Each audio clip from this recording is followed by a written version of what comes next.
Live from the Bassmaster Studios. We got the YGB Week 11 Power Rankings video on the YGB channel. It's myself, Commissioner Cole, Longfellow Marty, here with you again, fellas. I got my co-host, Juan Heffrey. Juan, how we feeling? I feel really, really good. This was a good week in fantasy. It was I know it was a great week for you. It was a great week for I as well. We're getting into the nitty part of the season. And listen, people are faltering. Some are stepping up.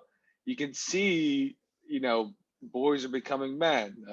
Puberty's past our prime. Like we're getting past high school. We're getting to college. We're beefing up. And this is what happens. You add this. People show their stones. And it's really delightful to watch. It's great. And this week, I think a couple GMs had their hopes crushed for the season, and some heartbreakers went down, some nice wins, some bad losses. So it was a fun week for me. It was. And we can do a little recap of last week. I'll pull that up. So really what happened was, we had a lot that came down to the wire. Let's just bring up the scoreboard from last week. So, in terms of playoff implications, Cole Ground sneaking out a Ukraine train win late on Sunday night with Patty Mahomes' touchdown. That was huge for Ukraine train to go down like that. I know he was praying to the gods for a win there, and Patty Mahomes kind of just crushed him. Yep, because now he basically needs to win out. Ukraine train needs to win out to make a name for himself. He needs to win out, and some other things need to happen. Yep, and he's got to put up some points. And another huge one here with Chubby Johnson and Jay Vegas Devil Dogs, one that came down to the wire, and Devontae Adams just couldn't get it done on a 425 game. He still put up a 23 burger, but just two more points. Kirk snuck it out. And he topped Jay Vegas. So Kirk's right now the 6th seed in playoffs. He's looking like he's going to be a threat. He's got a good squad on him. I say every time, just give that GM a chance. He's been there before, so going to be interesting. And then we have JB, came on the pod last week and was really talking his shit. Beautiful through and through rosters. Everyone had one. And he was talking a lot of shit about the VP, and he kind of gave it to the VP. It was a close one, but man, and boy, they're both was sitting at 7-4, and he overtook the 2 seed there. And it was a tough trade, a midweek trade they made. Cody gave up Hayden Hurst, and Mins gave up Kalen Balaj, and who else did he give up? Oh, Jacoby Myers, who didn't play. But if you see right here, that was the deciding factor. 14 points for Balaj and a goose egg for HH. Uncle Tony's just got to be sick losing by 2 points because, look, even Gronky had a 4-point swing right there.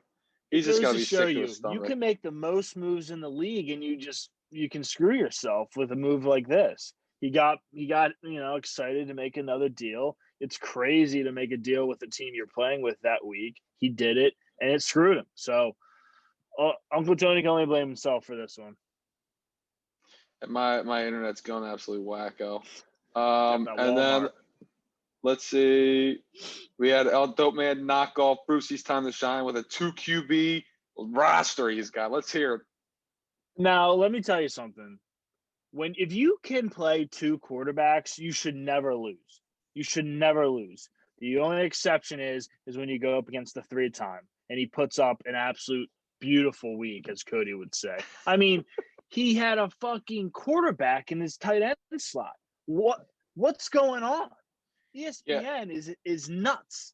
For that. Just a solid move by Buck to pick up Taysom Hill midweek before he was even announced as a starter. Any GM would have done it. It's just crazy that they thought that was okay to just let people play a quarterback in the tight end slot. Didn't work out. He played Marquise Brown, who had a goose egg. Ravens defense, goose egg. So, and then El Dope Man sent a message to his team. He sat Mike Evans and sat AB. Listen, I need players that are going to produce, and, had to send a message. So it was a very good win for me, my organization. to be 7-4 rather than 6-5 is huge, especially in our division. So big win for Dope Man. I can't even speak enough on it. Yep. And then we glossed over Gordon Bombay and Gimberfoto. A tough drop from Gimberfoto as he was looking to stay in contention and sitting at 4-7 with a lot of points for it. I think his chances at making a run for the money are pretty slim. He's gotta have everything go his way. I think a couple people need to lose out, but his season's almost over. Too many teams with 7 wins, and he just, best scenario 6-7. I don't know if it happens, but and then the tough to see. He had a good comeback. It is tough to see, and it's a good team all around. But we got the Cellar Bowl here with KK Watt and Team Hoare, and it's looking like KK Watt's packing up the bag with 9 straight L's to the face. Gone. Put on the brown paper bag and get out of here. And I'm very proud of Team Hoare and how they've been scratching, they've been clawing, they've been, there's a lot of noise that was going on outside that locker room for a long time. But guess what? He never gave in. He didn't listen to any of the critics. He played his game. He stuck with his guns. And look, he's sitting there with 3 wins. He's looking like he's not going to be the lowest team on the totem pole. And I'm proud of that GM. I think Mick's doing a nice job down there, and hopefully he can maybe play spoiler this week and the following week as well. Yeah, I mean he plays UK week 12, and listen, I think Team Hoare crushes UK this week. I think he really just absolutely crushes his hopes and dreams of what could be, and I just like what he's done with his team. Yeah, Team Hoare, that is. Yep. All right, and so that's a nice recap of last week, what happened in week 10, and so we're sliding into week 11. We got a big Thanksgiving slate, a lot of players going on Thursday, so we're gonna slide right into these power rankings, and this is a mix. Geff had a couple words, but this is mostly the commission's power rankings. He's been doing a lot of thinking, analyzing, detailing where all these teams should be at. I've let my how do we say this? We've let the people speak their words the past couple of weeks, but now it's time for the original OG rankings, and let's see where everybody falls. Because I'm a little different. I always like to mix it up. And obviously number 1, I think Cole Gronk, myself, I've been having a stellar year. Not really much to say. I don't want to talk too much about my team. Just a train rolling through the town, and you're not going to stop it. Most points for, most wins, just solid team. So number 2, I'm going to have El Dope Man slide in there at, what is he, 7-4? Just another beast of the East. Obviously, loaded up and down the roster. You got wide receivers to choose from. Now, there's murmurs in the wind that CMC may not return, which could hurt you, but Mikey Davis has been producing all season, so I don't think it's going to be that big of a dip for you. Nope. So I think those are 2 no-brainers right there. Obvious. Now, so here's where things get a little sticky, a little hairy, if you will. And, I've stuck to my guns. I do what I think is right. I do what's fair. Yeah, people may not like it, but hey, tough nuts, dude. So I'm going to slide. It's your league. You got to run it the way you see fit. Exactly. I'm going to slide Gambrofoto here at number 3. He's 4-7 on the year. He puts up massive points. He's put up 1,474 points. He's right behind me in second for points for. Just a tough year. I mean, shit like this happens to teams where they produce, but sometimes they're just on the shit end of the stick. And unfortunately, it's been that kind of year. He's a championship pedigree coach. He puts in work. You can tell. Just not his year. I mean, if you looked at this roster week 1, you would not think 4-7. So no, tough year for him. Is what it is. Is what it is, yeah. And so he's slid in there at number 3. Number 4,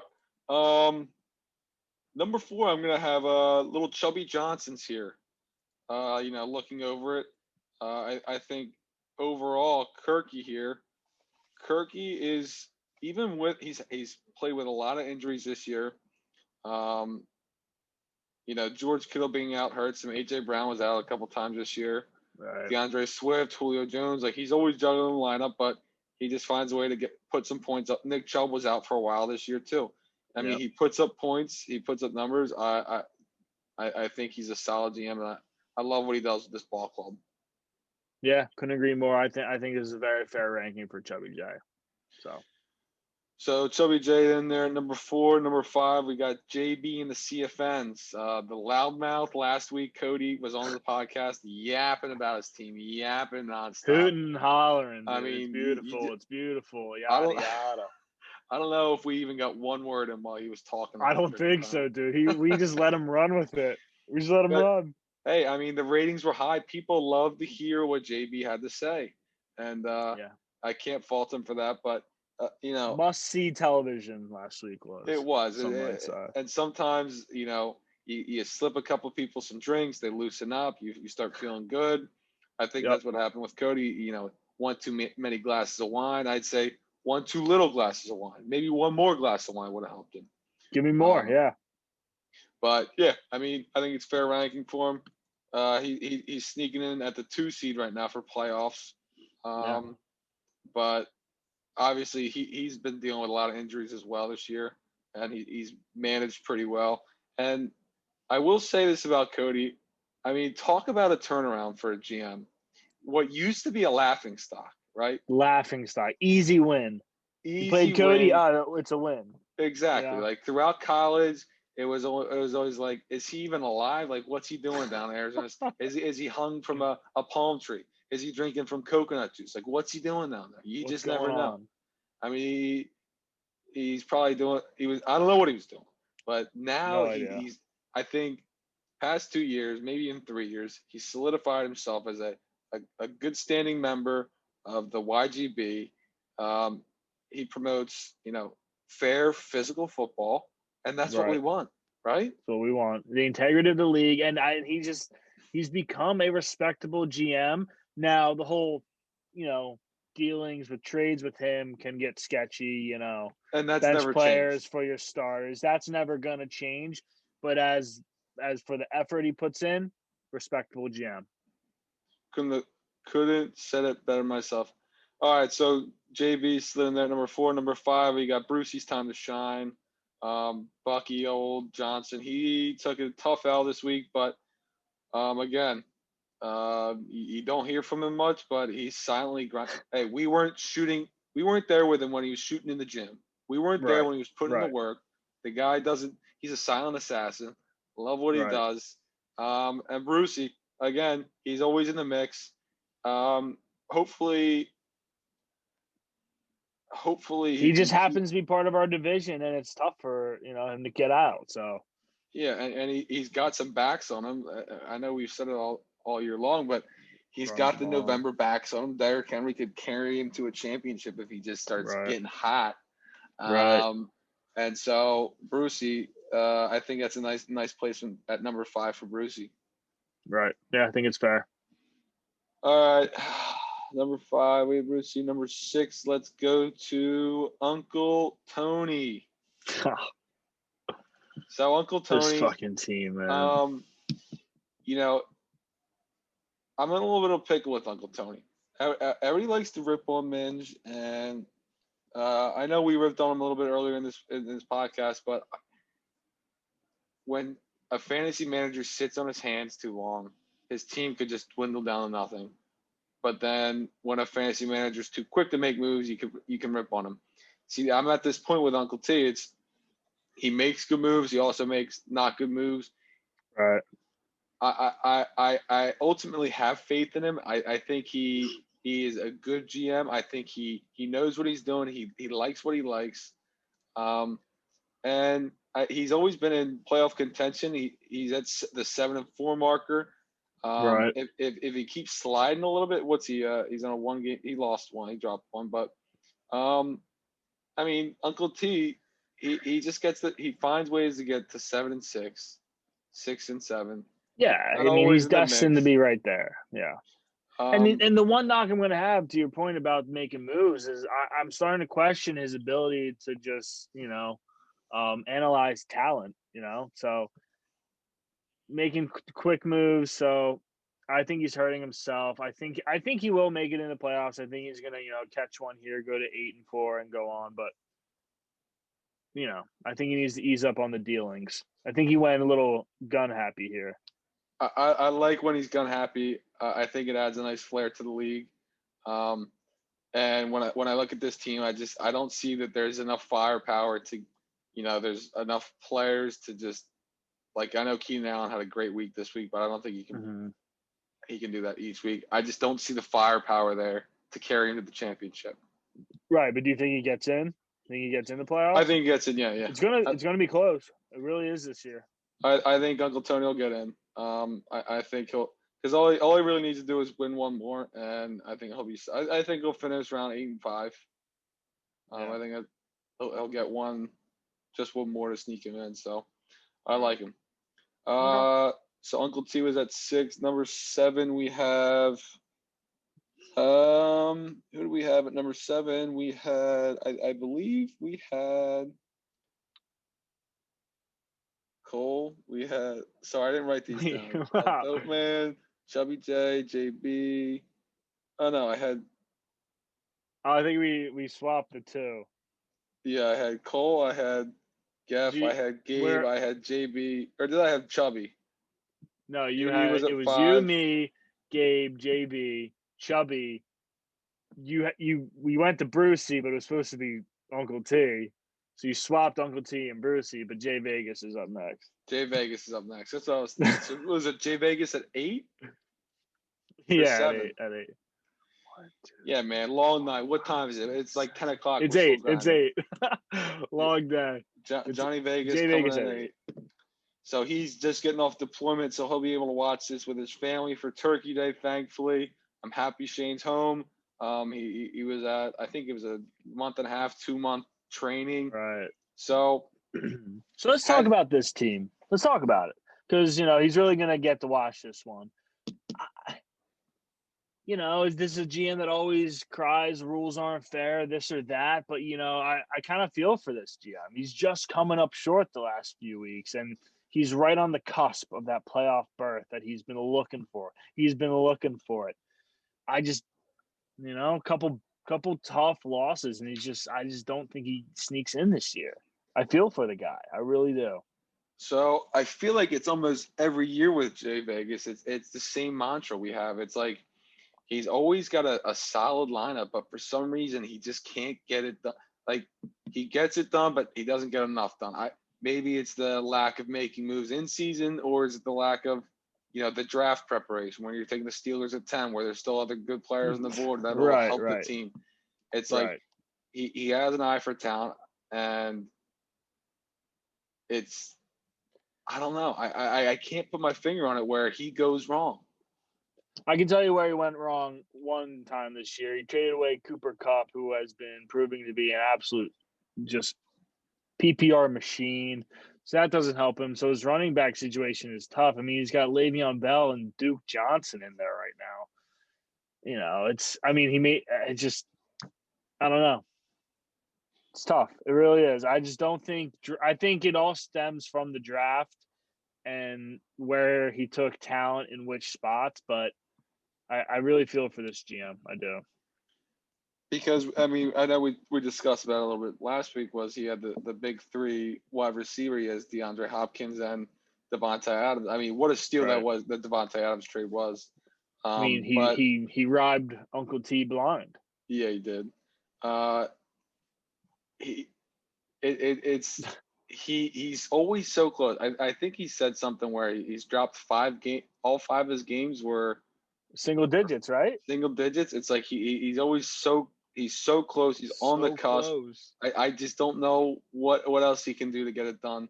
Like Curtis Samuel in your flex, I don't know if that's gonna get it done, but there's just I guess it's like the week to week that he's just not there, and that hurts you picking up a defense or picking up a tight end that might get it done. Like there's just certain aspects of his game where I guess he could improve upon, but you can't really fault him when he's in the Sierra Nevada mountains hiking, backpacking, 100 pounds on his back. Right. He's carrying his Marines.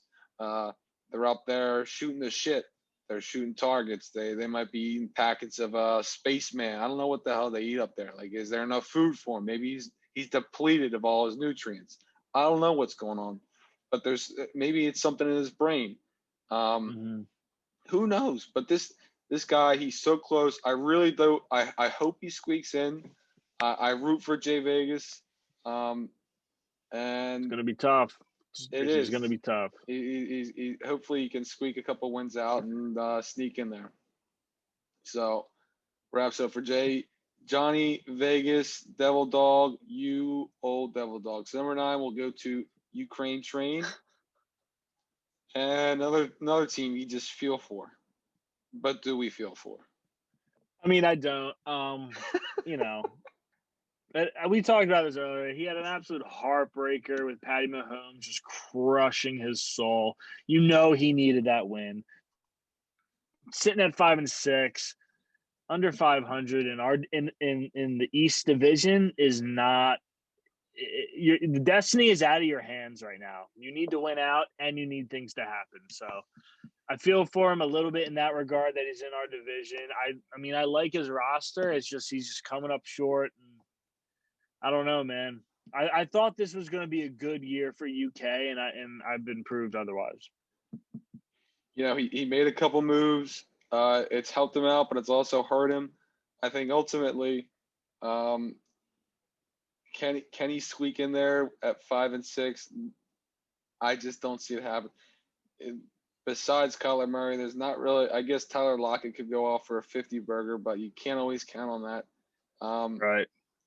He's got to win these next 2 games and hope for those other things to happen. But UK, right. it's tough when you're in the East Division because it's always so competitive, and people are going to be putting up numbers. Yeah. But yeah, there's not really much that we haven't covered with him. It's always the same mantra. It's like, is he going to push the right buttons? And I feel like he's always, he's got a 5-digit code, but he's only pushing 3 right. He's getting the other 2 Right. wrong. Yeah. And that's going to kill you.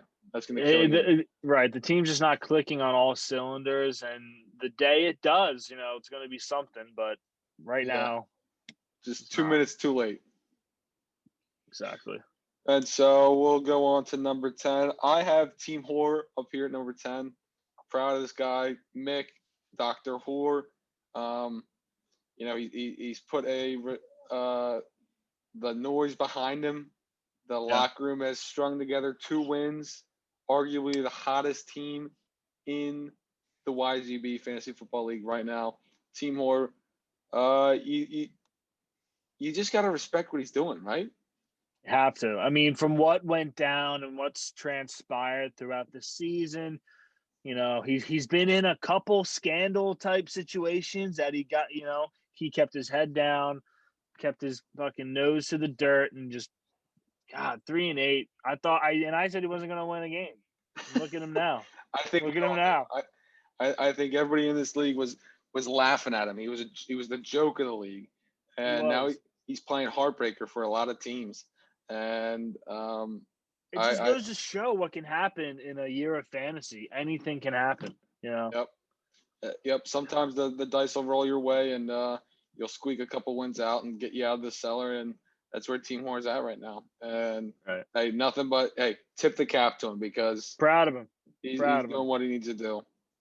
And then we'll go on to number 11, Gordo Bombay, down in Utila, still making moves in Utila. Yeah, how about that? Didn't know they got internet down there. You love to see it. I mean, ever since Saquon went down, tough to see. He put up 50 points last week or the week before. So that was the low point of his season. He goes from having the most points in the whole league one week to the lowest point of the season. So kind of a tail of the tape with this GM. Wild card. Don't know what the team's going to do each week. So tough, but, just needs to be more consistent. Yeah, and Gordon Bombay, always a well-standing member of the YGB, and you got to love to see when he's stringing a couple wins together, and hopefully he can get some more and play some spoiler to knock some teams out of contention. I don't know who he's got. He's got El Dope Man this week. I don't know if he can knock you out of contention, but maybe he's got somebody else. Yeah, I mean, good guy. Always rooting for Gordon Bombay. Yeah, league And first kind of guy, so you got to respect it. he's always making his voice heard, whether he's in Chicago, whether he's in Miami Beach, whether he's in Utah, whether he's in Hawaii, on the Yep. beaches of Kona. Yep. Chasing sunsets. Yes, he is. So, hats off to you, Gordon. And we'll see you on the beach. And then we'll wrap it up with KK Watt, number 12 here. We said 9 straight losses for Kenny. Hey, And that's just hard sometimes to do. sometimes it's not your year. Most points for he's getting pooped on this year. 9-game skid, man. He started off Tough. 2-0, now 0-9 since then. Yeah, I mean, there's not really much to say, but hopefully next year he can, wrap it up. Maybe play a little spoiler this year. Let's see who he's got coming up. KK Watt, you got Chubby Johnson's this week. That has some playoff implications, and he's got Uncle Tony next week. Oh, So hopefully, Kenny can wake up and have his players, I don't know, playing hard. You just where hope do they you can think play he went hard. wrong this season? Do you think it stems from a move or the draft or just how it is? I don't know. Zeke hasn't really performed all that well. Right. It's just, I think it's always been kind of a blah lineup. There's not really much firepower where he's gonna get like 30 spot out of 2 guys. Robert Woods, I feel like Robert Woods he's Kenny's guy, but Yeah. he's really good for like a 15 each week, and maybe 12. Oh, well, he had 30 points last week, so guess who's laughing? No, I mean, for me, I just think the roster just didn't live up to the hype. When he was 2-0, he was on top of the world, man, and roster looked really good. I just think it just overall underperformed, and it's not, really his fault. But when you take Zeke at 3, you expect so much more out of him this season, and he just hasn't lived up to that number 3 overall pick Yep. type. So I just personally think the roster didn't perform as expected. I think he just, God, man, that just sucks. 9 in a row. That's hard to do. To Yeah, not catch someone in the 9 weeks. and maybe where he went wrong was, the scandal at the beginning of the year when he felt like he had to take 3. That could have just, it was the string of bad luck kind of happening. Right. Maybe it kind of plagued it's him a little bit. exactly. Maybe it weighed on him throughout the season. Maybe he was carrying that weight and we didn't know about it. Mm-hmm. There's so many different factors that could be happening. Maybe, he's thinking elsewhere. I know he's got this new chick on his side. Maybe AB's taking his time. Maybe eating too many McFlurries. Maybe he's playing too much hockey. I don't know. But Don't know, man. hopefully we see more out of Kenny next year. And hopefully he can play a little spoiler this year. Yeah. So anything else we have to wrap up? You want to give a little prediction for this week? For wins? The matchups we got Cole Gronk and Brucey's time to shine. Yeah, let me pull up really quick. Uncle Tony versus Jay Vegas. Give me Jay Vegas. I think he's got something to prove. JB versus GP. I'm taking GP. I just think firepower. He's kind of trying to prove himself still. Dope man over Gordo. That's easy. Cole Gronk versus Brucey. It's going to be a very interesting matchup. I'll take Cole Gronk. Things are just going his way this season. Team Horror versus UK. I said it earlier. Team Horror, the hottest team in the YGB. Easy money. Chubby J versus KK. I think Chubby J, but watch out for upset alert from KK here. KK Watt would love to play upset. That's where he thrives in, and it's tough to disagree with that. I see Team Horn knocking off UK, crushing his hopes and dreams, but UK could put up some numbers. El Dopeman Gordo. It's tough to take Gordo in that matchup, so I'll go El Dopeman, Gamber Photo, JB. I see Gamber Photo getting on back on the W train and pooping on JB. Uncle T versus Jay Vegas. Who'd you get on that one? You say Jay Vegas? I'm taking Jay Vegas. I would love to see a Jay Vegas dub to make things interesting. Mm-hmm. Same with this Chubby J and KK Watt. Make some things interesting down the stretch. So we got like a playoff run. And then Brucey's time and Cole Gronk. I'll take myself this week. So that wraps it up for week 11. Anything else you'd like to add, Juan? No. Keep it going, boys. Keep Finish up the the good season work. strong. We will see you next week to wrap up the final regular season week 12. And we'll talk to you then.